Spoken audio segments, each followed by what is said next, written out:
debate. Στο νούμερο 13 το βίντεο που σας υποσχεθήκαμε. Ο κόσμος καίγεται και το χτενίζεται.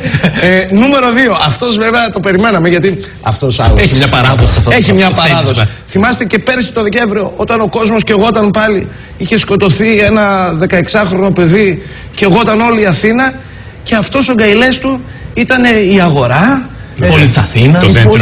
Το δέντρο, τα μάτια προφύλασαν το δέντρο, η γιορτή που θα κάνει η Χριστουγεννιάτικη.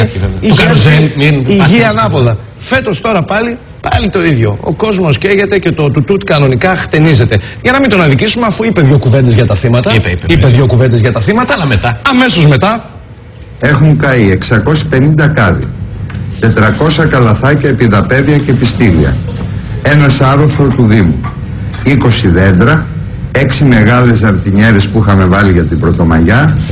Δεν ξέρουμε πόσα πεζοδρόμια έχουν σπάσει με βαριοπούλες που ήταν το υλικό των πετρών που πέταγαν, μάρμαρα, 7 στάσεις και ό,τι άλλο βρούμε μέχρι αύριο το πρωί. 7 στάσεις, κυρίες και κύριοι, και κάθονται και μας πρίζουν από το πρωί στο βράδυ με κάτι νεκρούς που είναι. Δηλαδή δεν ξέρουν, δεν έχουν κοινωνική συνείδηση. Οι επιβάτες δεν ξέρουν. Τα παίζια και τα επιστήλια όλα πήγαν και τα διάολου πήγανε τα καημένα όλα στην Αθήνα. Οι καημένες συστάσεις. Αυτές οι καημένες συστάσεις. Οι 6 μεγάλες ζαρτινιέρες που θα βάλει στην Πρωτομαγιά. Οι καημένες ζαρτινιέρες πάνε καημένες δέντρα.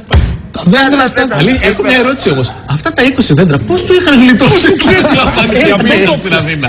Δεν βρήκανε. Δεν άφηνε να φυτρώνουν τέτοια πράγματα. Δέντρο για δέντρο. Αυτά τα κακά πράσινα πράγματα δεν λες, που μεγαλώνουν μέσα στις πόλεις. Άναρχα. Αυτά που είναι αναρχία. Η αναρχία. Που εκεί που έχεις φτάσει μια χαρά, έχεις φτιάξει το τσιμέντο σου εδώ, το πεζοδρόμιο σου, την πολυκατοικία σου. Το αναρχικό αυτό στοιχείο της φύσης. Το δέντρο. Που δεν σου λέει και πόσο θα μεγαλώσει. Πάει και μεγαλώνει.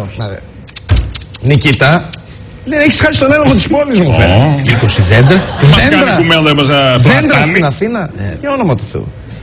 Αλλά το πιο εξοργητικό είναι αυτό που λέγαμε πριν, έτσι. Δηλαδή δεν γίνεται να έχουν σπάσει τώρα 7 στάσεις και να ασχολούνται οι τηλεοράσεις αυτό το βράδυ με νεκρούς. Τη στιγμή που ο Δήμος θρηνεί το Σάρωθρο, αν είναι ποτέ δεν. Για όνομα δηλαδή, λίγο και τα κανάλια της προτεραιότητας, παιδιά, της ιεραρχίας. Γαργάρα το κάνανε το Σάρωθρο. Γαργάρα.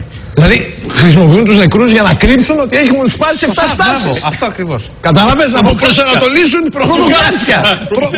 Προβοκάτορες, κυρίες και κύριοι. Είναι όλοι προβοκάτορες.